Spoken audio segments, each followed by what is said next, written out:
শ্রাবণ শুরু, তাই মাছ মাংস নৈবেদ্য, তাই পনির বানাবো।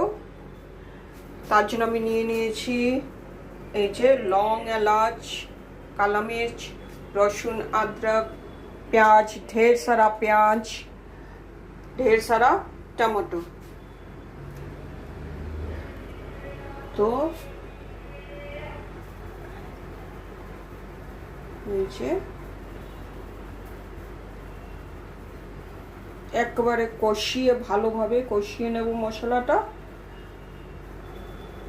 তারপরে একটুখানি ঝোল দিয়ে, ঝোল দেখবো যদি লাগে তো দেবো, তা নইলে দেবো না। তারপরে পনিরটা দিয়ে দেবো। পনিরটা আমি ভাজবো না কিন্তু।